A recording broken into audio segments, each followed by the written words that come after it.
ఓం శాంతి. బాబా మనల్ని ఎంతో ఉన్నతంగా మన జీవితాన్ని తీర్చిదిద్దుతున్నారు. ఎంతెంతైతే మనల్ని స్మృతి స్వరూపం అవుతామో అంతంతే సమర్థి స్వరూపంగా అవుతాం. ఎంతెంతైతే స్మృతి స్వరూపంగా అవుతామో అంతే సతోప్రధానంగా పావనంగా అవుతాం. ఎంతెంతైతే సతోప్రధానంగా పావనంగా అవుతామో అంతే సిద్ధి స్వరూపంగా అవుతాం. మన ఆత్మలో ఎంతెంతైతే సత్వ ప్రధానత ఆవరిస్తుందో తమో గుణాలు వికర్మలు వినాశనం అవటం స్టార్ట్ అవుతుందో అంతంతే మనం మన శ్రేష్టమైనటువంటి స్వరూపం, పురుషార్థి స్వరూపం, సమర్థి స్వరూపంగా మన జీవితాన్ని మనం తయారు చేసుకోగలుగుతాం. ఎంతెంతైతే జీవితం సమర్థవంతంగా అవుతుందో అంతే మనం సిద్ధి స్వరూపులుగా అవుతాం. బాబా మనకి సర్వశక్తులతో, సర్వగుణాలతో, సర్వ వరదానాలతో, సర్వమైనటువంటి ప్రాప్తులతో మనకి ఎంతో అందిస్తూ మనల్ని సర్వ సిద్ధి స్వరూపంగా తయారు చేస్తున్నారు. అలాంటి సిద్ధి స్వరూపమైనటువంటి ఆత్మలుగా అయ్యేటటువంటి సంకల్పం చేద్దాం. అయితే విధి ద్వారా మనం సిద్ధి ప్రాప్తి చేయాలి. యోగం యొక్క విధి ద్వారా మనం శ్రేష్టమైనటువంటి స్థితిని ప్రాప్తి పొందేటటువంటి సంకల్పం చేయాలి. జ్ఞానం యొక్క లోతులలోకి వెళ్ళి మనం జ్ఞానాన్ని పరిపూర్ణంగా అర్థం చేసుకుని కావలసిన విధంగా మన జీవితాన్ని మరల్చుకుని అవసరమైనటువంటి విధంగా జ్ఞానాన్ని ఉపయోగించి సిద్ధిని ప్రాప్తి పొందాలి. సత్యమైనటువంటి ధారణతో, నిష్కల్మషమైనటువంటి సేవతో మనం సిద్ధి స్వరూపంగా అయ్యేటటువంటి సంకల్పం చేద్దాం. ఎంతెంతైతే బుద్ధుడుగా అవుతామో అంతంతే సిద్ధి స్వరూపంగా అవుతాం. బుద్ధుడు అంటే పవిత్రంగా కావటం, బుద్ధుడు అంటే ఎలాంటి కర్మశం లేకపోవడం, బుద్ధుడు అంటే నిస్వార్థమైనటువంటి భావనతో ఉండటం, బుద్ధుడు అంటే ఎటువంటి లేప్షేప్, ఎలాంటి మురికి లేకుండా ఉండటం, పవిత్రమైనటువంటి భావనలతో ఉంటామో అంతంతే సిద్ధి స్వరూపంగా అవుతాం. మన జీవితంలో మనం ప్రాప్తి పొందేటటువంటి సిద్ధి ఎవరూ ప్రాప్తి పొందలేరు. ఎందుకంటే మన తోడు పరమాత్మ స్వయంగా ఉన్నాడు. ఎక్కడైతే పరమాత్ముడు స్వయంగా ఉన్నాడో అక్కడ సర్వప్రాప్తి సంపన్నమైనటువంటి స్వరూపం ఉందో ఆయనతో పాటు మనం ఉన్నాం. కాబట్టి సర్వసిద్ధి స్వరూపమై మనకు మనం స్థితి చేసుకోవాలి. మనం ఎంతెంతైతే పురుషార్థంలో ఉన్నతంగా వెళ్తామో, అన్ని సర్వస్వం నీదే అని అర్పించుకుంటామో, ఎంతో నిస్వార్థమైనటువంటి సేవ చేస్తామో, మనలో అపవిత్రత యొక్క అంశం దూరం అవుతూ ఉంటుందో, నిస్వార్థమైనటువంటి భావనలతో సేవలు చేస్తామో అప్పుడు ఆటోమేటిక్గా సిద్ధులు అనేవి మన జీవితంలో కలుగుతూ ఉంటుంది. అంతిమ సమయంలో విహంగ మార్గం యొక్క సేవని చేయడం కోసం, మరి దృష్టితో సృష్టిని పరివర్తన చేయడం కోసం, మరి ఈ ప్రపంచంలో ఈ బాబా వచ్చారు అన్నది మన ద్వారా ప్రత్యక్షం చేయడం కోసం ఎన్నో విధాలుగా మనం ప్రయత్నిస్తాము.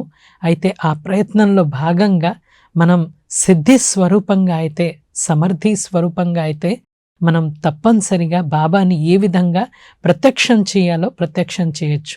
అంతిమ సమయంలో శ్వాస, సంకల్పము అన్నీ కూడా చాలా చాలా ఇంపార్టెంట్. కాబట్టి ఆ శ్వాసని, సంకల్పాన్ని, సమయాన్ని సరైన విధంగా ఉపయోగించాలంటే సిద్ధి స్వరూపంగా కావాలి.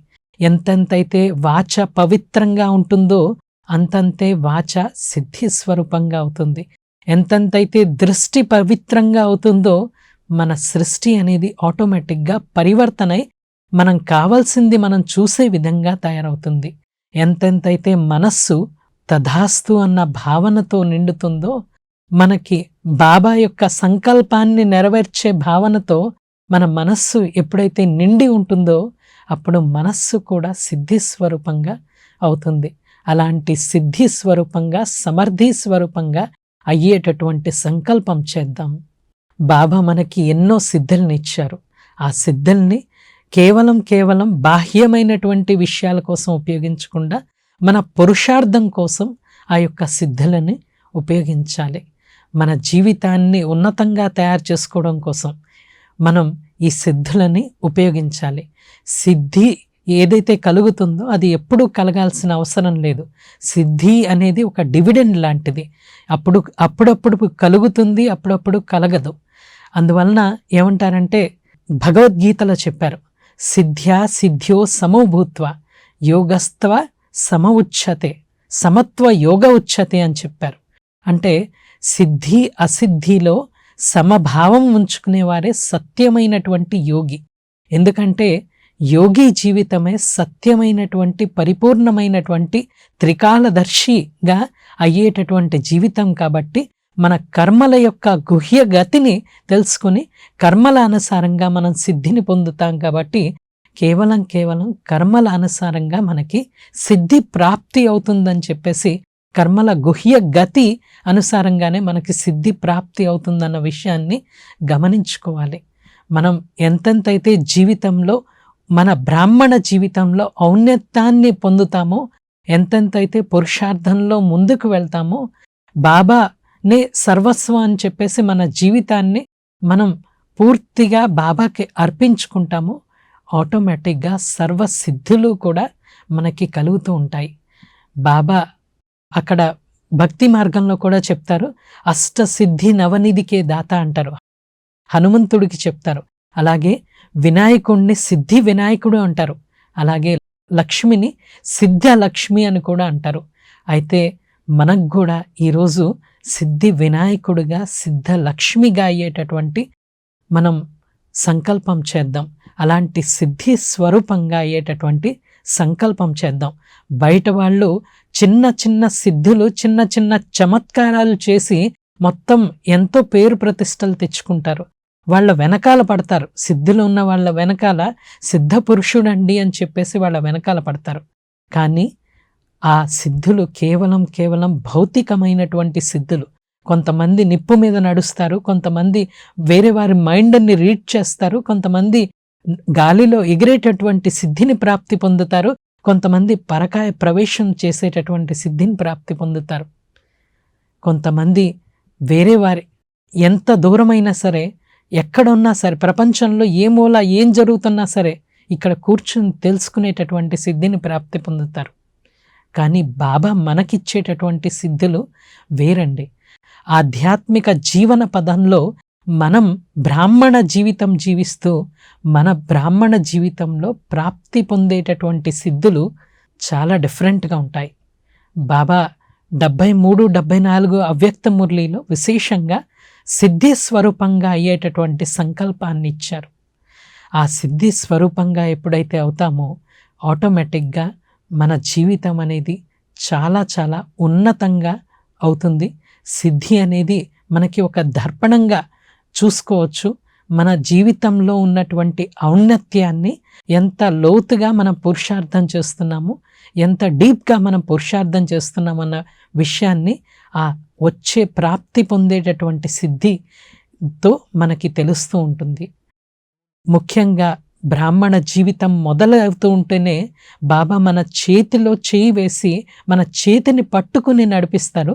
ఆ సమయంలో విశేషంగా మనకి మనం ఎన్నో సిద్ధులను ప్రాప్తి పొందుతాం, ఎన్నో సిద్ధులని అనుభవం చేసుకోవటం అనేది కనిపిస్తూ ఉంటుందన్నమాట. అయితే బాబా మనకి అవ్యక్త మురళిలో విశేషంగా 12 రకాల సిద్ధుల గురించి బాబా మనకి తెలియచేశారు. అది ఫస్ట్ సిద్ధి ఏంటంటే 21 జన్మల కోసం నిరోగిగా అయ్యేటటువంటి సిద్ధిని మనకి బాబా ప్రాప్తి పొందిస్తున్నారు. 21 జన్మల కోసం మనల్ని పవిత్రంగా పావనంగా చేసి జన్మల కోసం మనల్ని నిరోగి కాయగా చేస్తున్నారు. అలాంటి సిద్ధిని బాబా ఇప్పుడు మనకి ప్రాప్తి పొందిస్తున్నారు. ఆత్మ కూడా నిరోగి, ఎలాంటి లేప్షేప్ ఉండదన్నమాట. ఆత్మలో కూడా అపవిత్రత యొక్క అంశం లేకపోవడం వలన మనం ఆటోమేటిక్గా దేహంతో కూడా నిరోగిగా అవుతాము.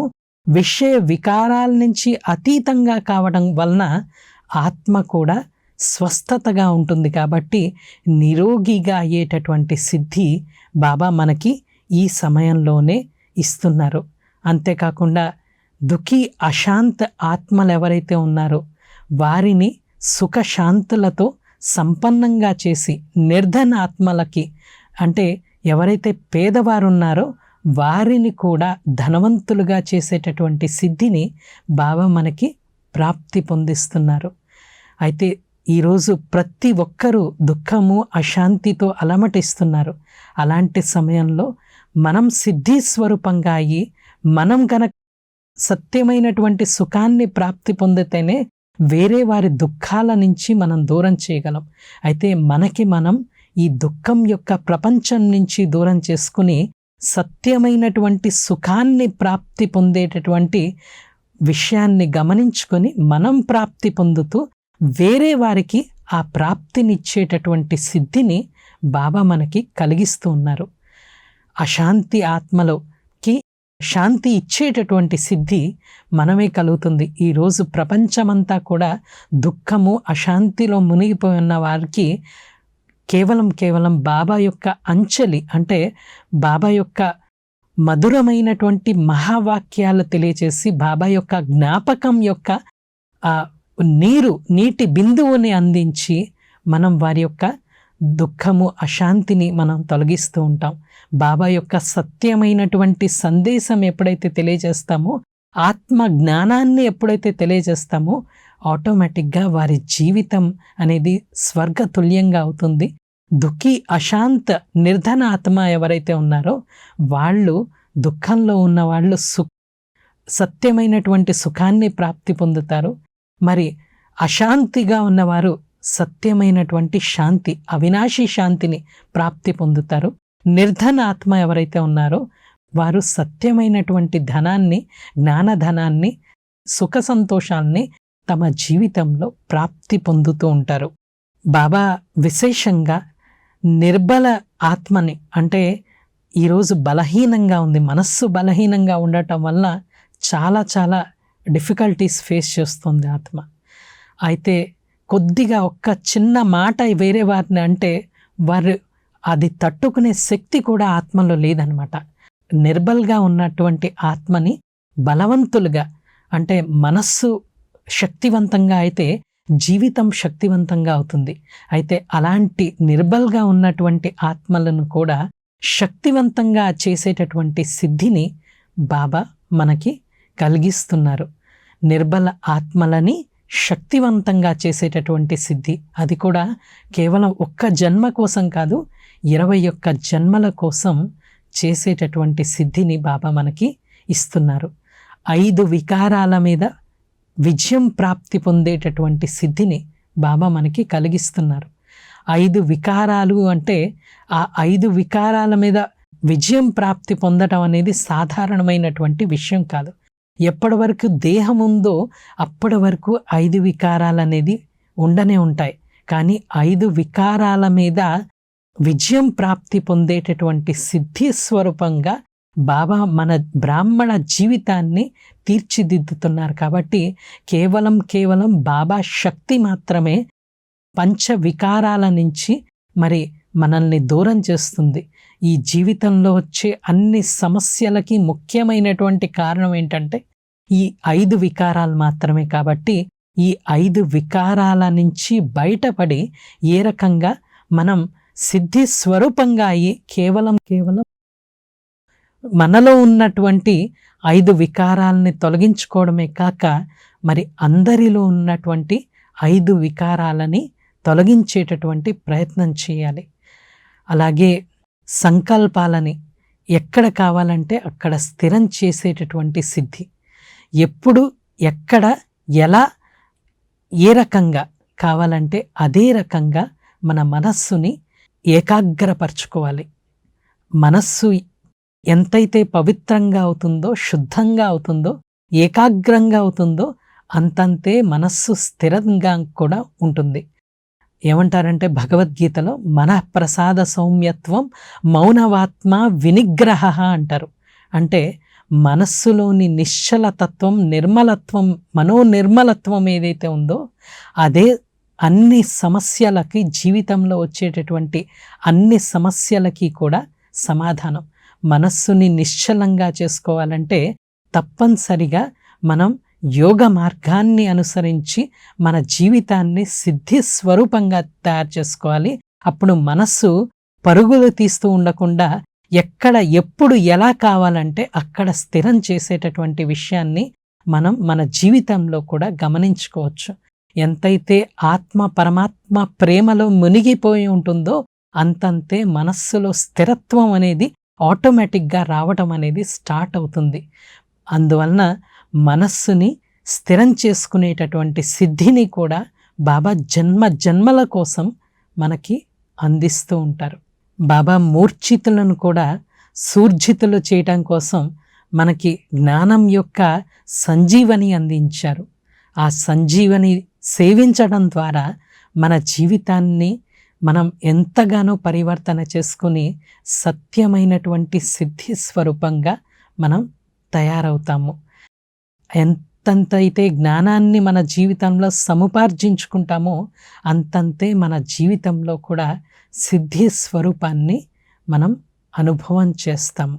మరి ఎవరైతే మూర్ఛితులైనటువంటి ఆత్మలు ఉంటారో మాయా రావణుడి యొక్క ప్రభావంలో ఈరోజు అందరి ఆత్మల యొక్క స్థితి ఎలా ఉందంటే ఆ దెబ్బతో కింద పడిపోవడం అన్నమాట. మాయ యొక్క దెబ్బతో పడిపోయిన వారు, మాయ యొక్క దెబ్బతో మూర్ఛితులైనటువంటి వారు జ్ఞానం యొక్క సంజీవని ద్వారానే కేవలం వారి జీవితాన్ని మేల్కొల్పవచ్చు.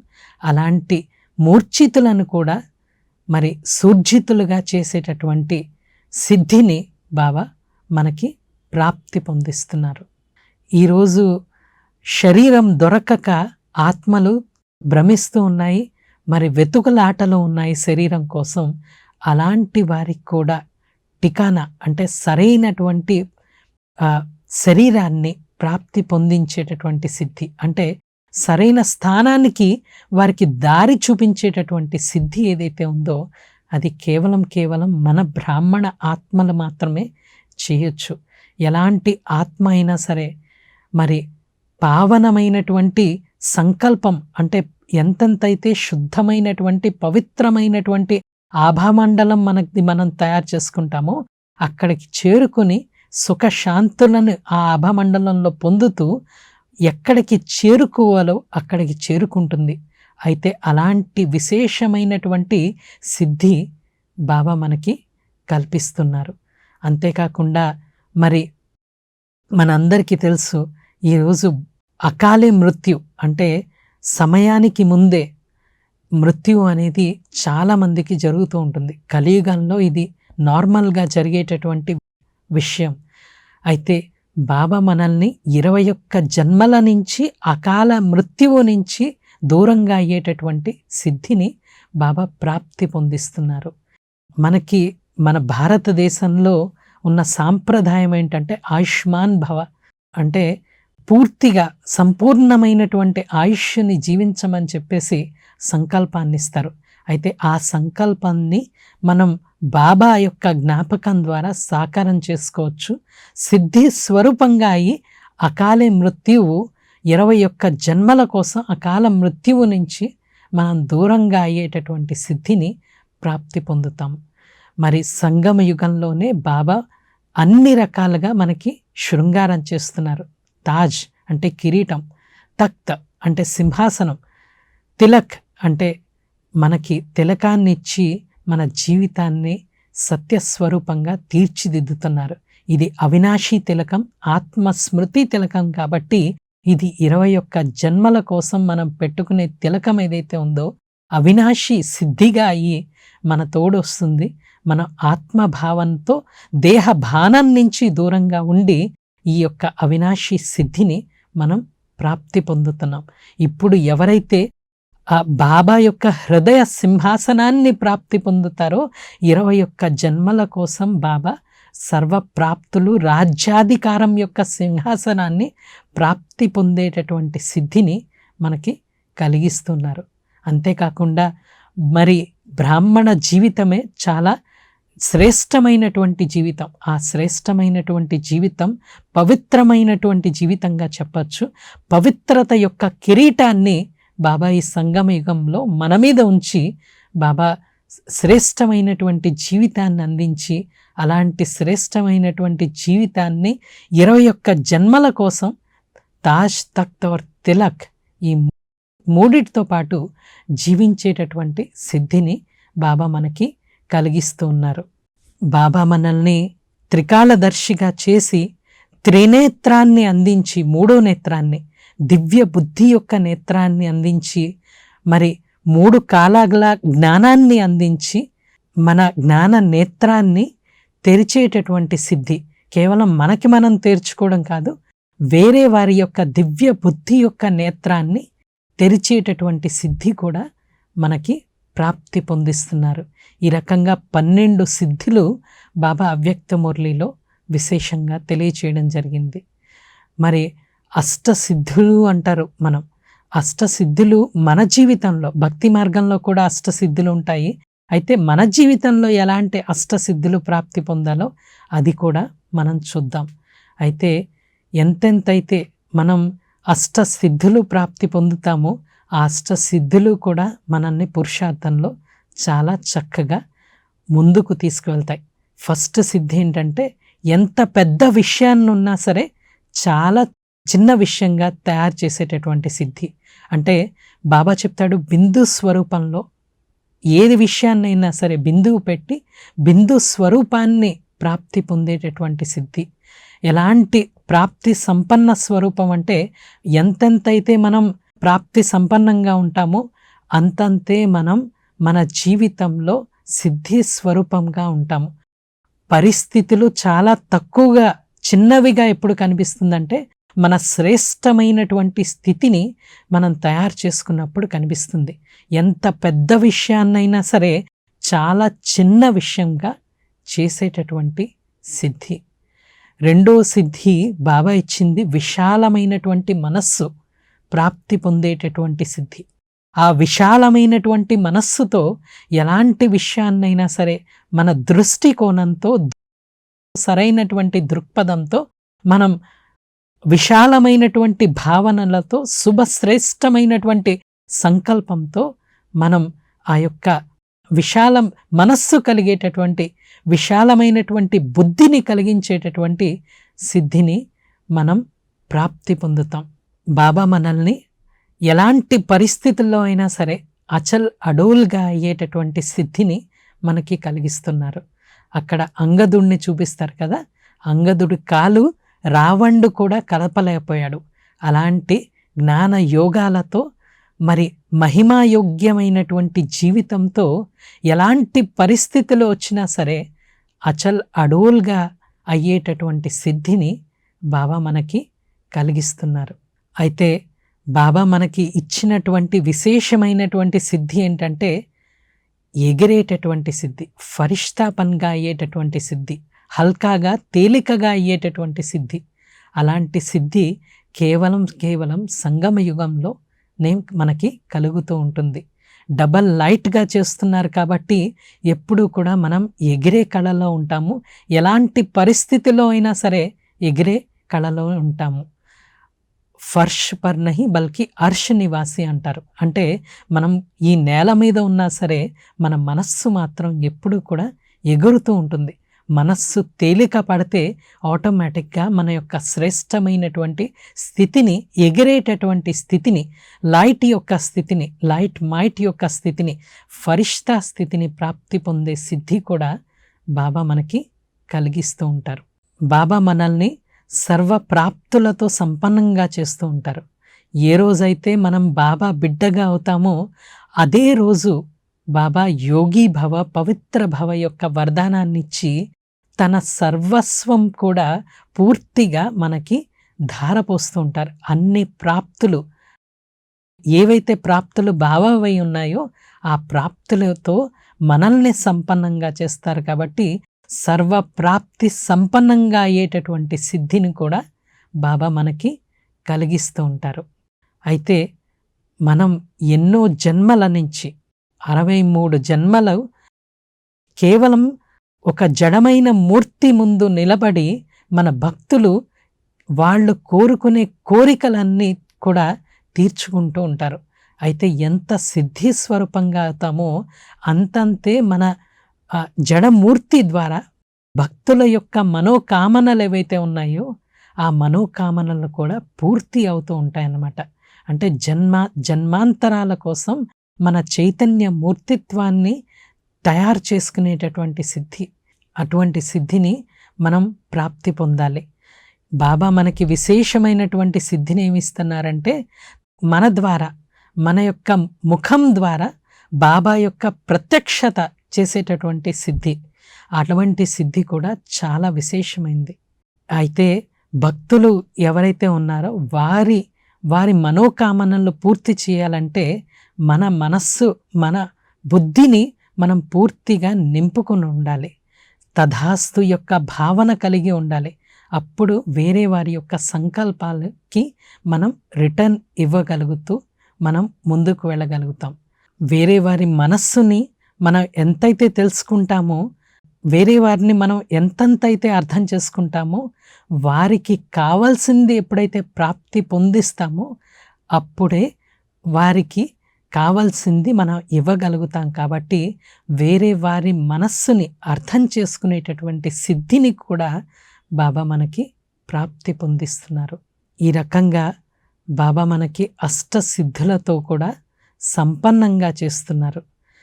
అయితే కేవలం కొంత సమయం కోసమే కాదు, సర్వప్రాప్తి సిద్ధి, సర్వలోక సిద్ధి, సర్వదేవా సిద్ధి, సర్వదా సిద్ధి, సర్వత్రా సిద్ధి ప్రాప్తి పొందేటటువంటి సిద్ధి స్వరూపంగా, సమర్థి స్వరూపంగా అయ్యి మనం మన సిద్ధి స్వరూపంతో సేవ చేసేటటువంటి భాగ్యాన్ని ప్రాప్తి పొంది ఎప్పుడు కూడా బ్రాహ్మణ జీవితంలో సత్యమైనటువంటి స్వరూపంలో స్థితి అయ్యి మన యొక్క శ్రేష్ఠ స్వరూపంలో మనం సేవ చేసేటటువంటి సంకల్పం చేద్దాం. ఓం శాంతి, ఓం శాంతి.